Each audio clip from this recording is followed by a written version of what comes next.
You are all welcome to lecture number 1236, that is 36.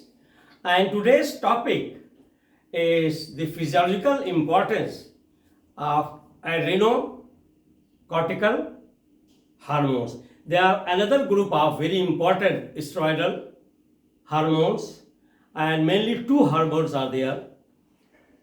One is cortisol, commonly known as stress hormone, and other one is adrenaline, which is known as the hormone of fight, courage, and energy.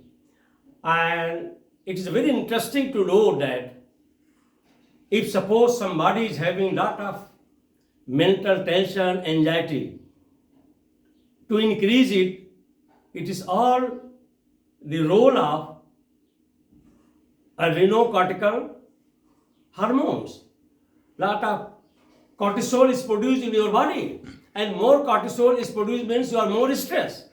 There will be more mental noise. You will be depressed. You will be in anxiety. So all your depression, anxiety, stress, mental tension is all taken care of, controlled by adrenocortical hormone that is called sterol.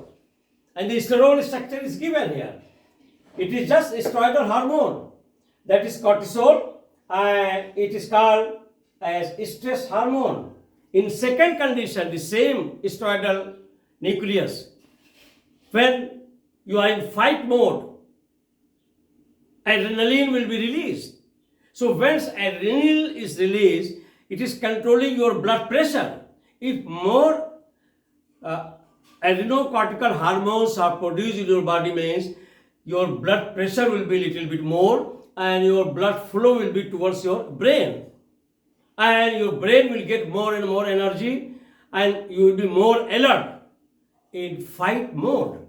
That's why it is called, one sentence was called, I have already mentioned in one of my lecture, fight or flight. Fight means where adrenaline is produced, you are in high energy state, you can fight your enemy. Flight means you are in stress, you feel down and better to run away. That is because of these two hormones. So these two hormones, they play a very important role in physiological action. Also, especially the adrenaline is very important hormone because it is controlling your electrolyte condition, means potassium and sodium ion balance, water balance, and also these hormones, they play important role in metabolic process of carbohydrate and protein. So here the physiological importance of adrenocortical hormones in the adrenal glands of mammals. Mammals means human being. There are two regions, the medulla, and which produces adrenaline. So in medulla and cortex, that's why these two combined is known as adrenaline. So in medulla, which produces adrenaline, and cortex, which produces steroid hormones. The production of these adrenocortical hormones, or the other name is given as corticoids, is controlled by the hormone produced in the pituitary lobe and or in gland. I have already discussed this pituitary. The pituitary gland, what hormone it is producing? It is controlling the normal balance and production of all hormones in our body. And so-called adrenocorticotropic hormone, ACTH, means where both hormones are produced, that is cortisol and adrenaline, as is by aldosterone.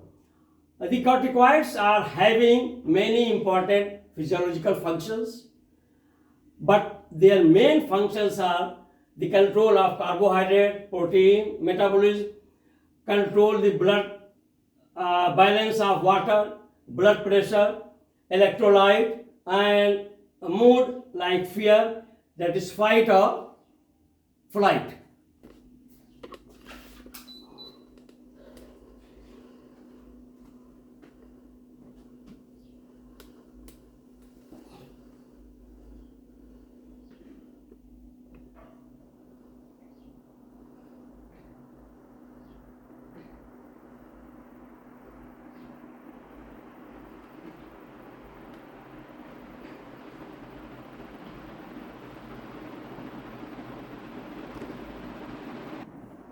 So here number 2, that is adrenocortical hormones, also known as adrenocorticosteroids, means it contains cyclopentanophrine steroidal nucleus or corticosteroids produced by adrenal cortex, the outer layer of the adrenal glands. Now the other glycoside that is of steroidal nature, and it is known as cardiac glycoside because it can stimulate the cardiac muscles, and that is called cardioactive steroidal glycosides. I have already discussed about the nature of glycoside. As glycoside means it is made up of two portions. One is aglycone, means non-sugar. That non-sugar, here it is cyclopentanophrine nucleus, and the sugar may be glucose, rhamnose, xylose, arabinose, any sugar. And once it combined with oxygen, it is O-glycoside. It is called steroidal glycoside because it is very effective and it can stimulate the heart muscles. So the cardioactive steroidal glycoside, the member of this steroidal glycoside has very specific action on cardiac muscles.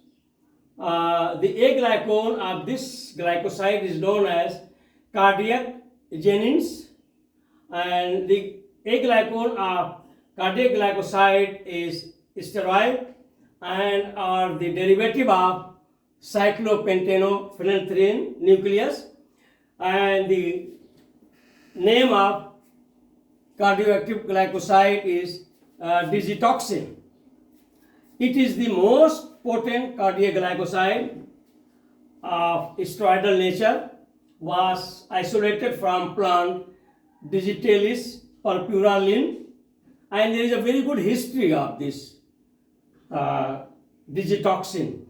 There was one lady in Paris, and whenever anybody is getting any cardiac problem, any pain, they will rush to that old lady in Paris, and she will pluck few leaves of that tree and they will chew and they will become okay. So one day one chemist came to her and collected good quantity of leaves, and he extracted the compound, and he found that leaves, they are very rich in digitoxin compound, that is steroidal glycoside, and that was the reason that people were relaxed after taking the leaves. And once it was purified, nowadays this digitoxin, cardioactive glycoside isolated from plant source, is very, very important, very potent medicine to activate the cardiac muscles. Cardiac glycosides, steroidal nature, isolated from plant Digitalis purpuralin, is very potent cardiac stimulant and should be handled with exceptional care, or we can say that very senior cardiologist. And this is cardiac glycoside, this is your digitoxin, where sugar is linked to this aglycone is steroidal.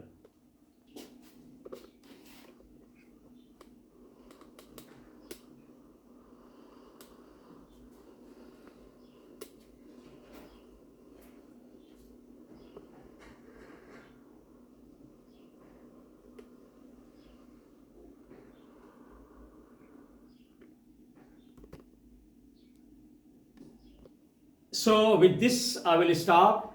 In this way your steroidal chemistry or steroidal hormones are over. That is both sex hormones, male and female, and adrenocortical hormones. They are all steroidal in nature and they differ in their chemical properties because of different functional groups, and they have lot of very, very important physiological properties, and all your physiological activities is controlled by these hormones. So once again, thank you very much for watching the lecture.